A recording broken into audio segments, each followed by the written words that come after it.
Mheshimiwa Rais, mimi ndio Sifuna. Ukiangalia tuweke pesa ya serikali na tupange vile ajira itapatikana, ndio vijana wa taifa letu la Kenya wasiishi kama maskota, wasiishi kama wakimbizi katika taifa lao. Sasa nikisikia mkilalamika, nyinyi ni washenzi sana.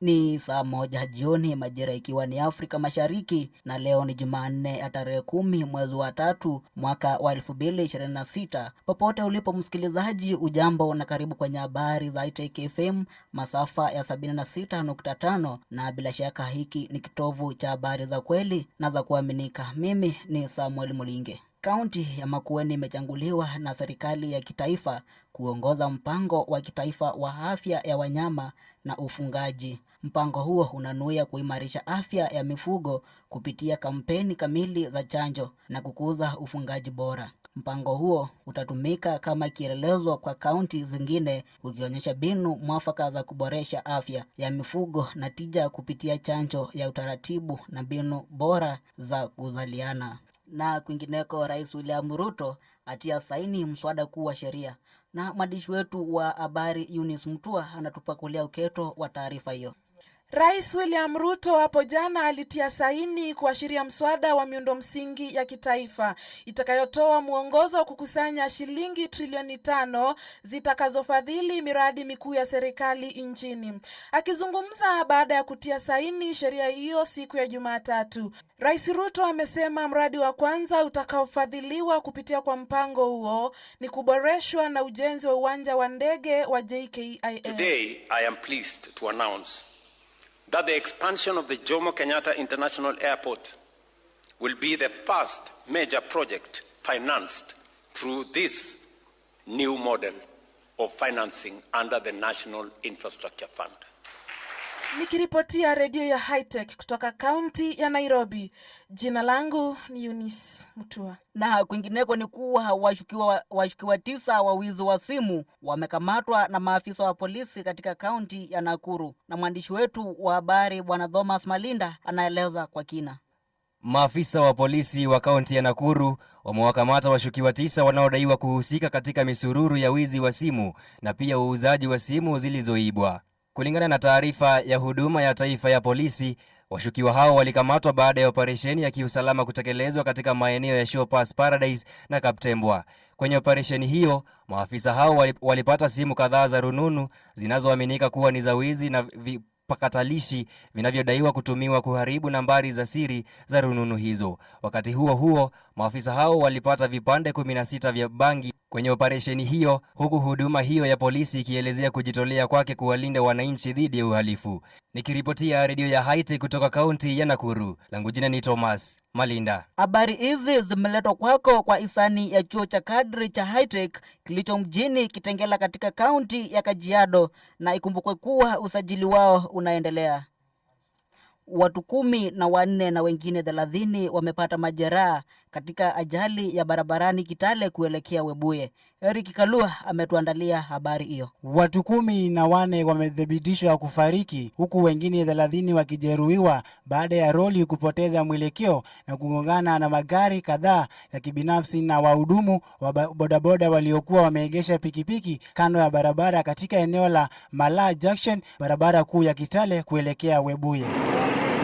Kuna mtu aligongwa na pikipiki, alikuwa anavuka ng'amba akienda nyumbani. Huyo wa pikipiki naye vile alianguka, kuna Nissan ilimpitia akamalizia.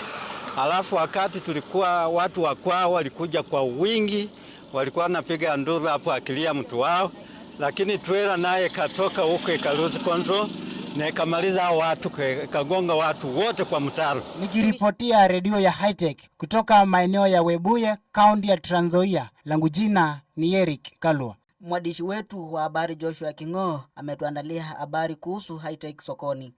Na kwenye ulingo wa biashara katika soko la Matu kaunti ya Machakos ni kuwa fahari aliyekomaa aliuzwa kwa bei ya shilingi 50,000 hadi shilingi 80,000. ng'ombe jike akiuzwa kwa shilingi 30,000 hadi shilingi 45,000, mbuzi wa kike akiuzwa katikati ya shilingi 8,000 na shilingi 15,000, mbuzi ndume akiuzwa kwa shilingi 18,000 hadi shilingi 40,000. Pakiti moja la unga wa ugali ukiuzwa kwa shilingi 75 hadi 80. Gunia la viazi likitoka shilingi 800, vitunguu debe moja ikiwa ni 1,000. Dola ya Marekani imenunuliwa kwa shilingi 140 na kuuzwa kwa shilingi 129 na senti 5. Huku sarafu ya Afrika Kusini ikinunuliwa kwa shilingi 7 na senti 92 na kuuzwa kwa shilingi 8 na senti 45. Kufikia mapema Machi mwaka wa 2026, dola ya Marekani ilibadilishwa kwa shilingi 150 hadi shilingi 155 katika masoko mengi, huku viwango vikibadilika mara kwa mara kulingana na soko la fedha la kimataifa. Kiwango hiki kikionyesha nguvu ya shilingi ya Kenya dhidi ya dola ya Marekani.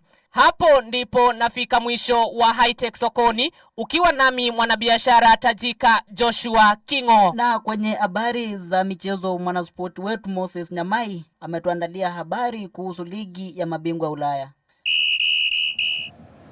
Na msikilizaji, ujambo na karibu kwenye ulingo wa kispoti. Hii ni makao ya michezo ambapo tunakuletea uondo wa soka, riadha na michezo mingineyo kutoka pembe zote za dunia.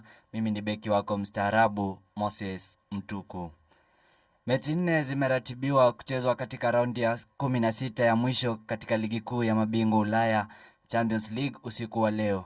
Galatasaray imeratibiwa kucheza dhidi ya Liverpool, Atalanta dhidi ya Bayern, Atletico de Madrid dhidi ya Tottenham Hotspur, Newcastle United dhidi ya Barcelona. Huku mkufunzi wa Liverpool Arne Slot amesema wanatarajia mechi kali kutoka kwa Galatasaray, timu ambayo inatokea Istanbul, Uturuki. Na kwenye habari zingine, mwandishi wetu Michael Maundu anatuarifu jinsi timu ya Arsenal ilivyomduaza Mansfield Town na kufuzu kwenye robo finali la kombe la FA. Timu ya Arsenal imeduaza timu ya Mansfield Town kwa magoli 2-1 kwenye kombe la FA.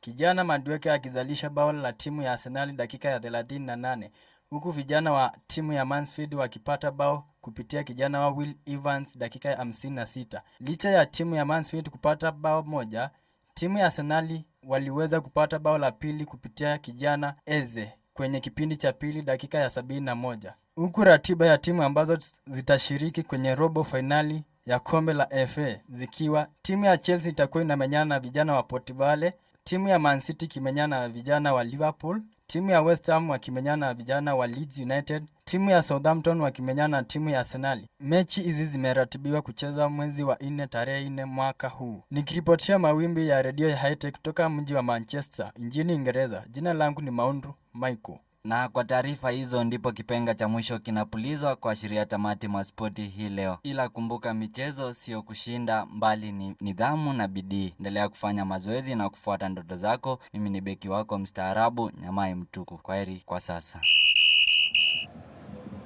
Mwisho wa habari za High-Tech FM, stesheni nambari 1 hapa nchini na inayovuma kwa kishindo. Tumejiandaa ndani na nje kukuletea habari tedeti na zilizothibitishwa, na twasema asante msikilizaji kwa kusimama nasi. Pia unaweza kututembelea kwenye vitandawazi vyetu ambavyo ni TikTok, Facebook, Instagram au tovuti www.hightechfm.co.ke. Habari hizi zimeletwa kwako kwa hisani ya chuo cha kadri cha High-Tech kilicho mjini Kitengela katika kaunti ya Kajiado, na ikumbukwe kuwa usajili wao unaendelea. Mimi ni Samuel Mulinge na kutakia usikilizaji bora.